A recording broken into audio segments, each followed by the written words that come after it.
Chairman Peoples Party Bilawal Bhutto Zardari ने जुल्फिकार अली भुट्टो की बरसी पर गढ़ी खुदा बख्श में अपने नाना और वालिदा समेत दीगर शहदा की कब्रों पर हाजिरी दी और फूल चढ़ाए।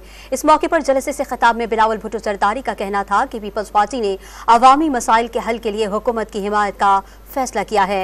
हुकूमत को वक्त दिया गया तो पाकिस्तान को मुआशी बहरान से निकाल लिया जाएगा। उनका कहना था कि अदलिया पर अवाम का एतमाद नहीं रहा है, इसलिए जुडिशल रिफॉर्म्स के लिए जद्दोजहद करते रहेंगे।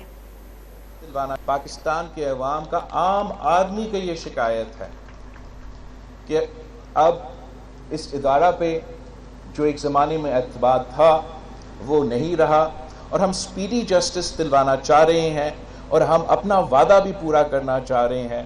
तो इंशाअल्लाह ताला पाकिस्तान पीपल्स पार्टी ये मौक़िफ़ उठाएगा कि हमें शहीद मोहतरमा बेनज़ीर भुट्टो ने जो चार्टर ऑफ डेमोक्रेसी में वादे किए थे, हम इस हुकूमत से मुतालबा करेंगे कि इस पे अब वक्त आ गया है कि हम अमल दरामद करें।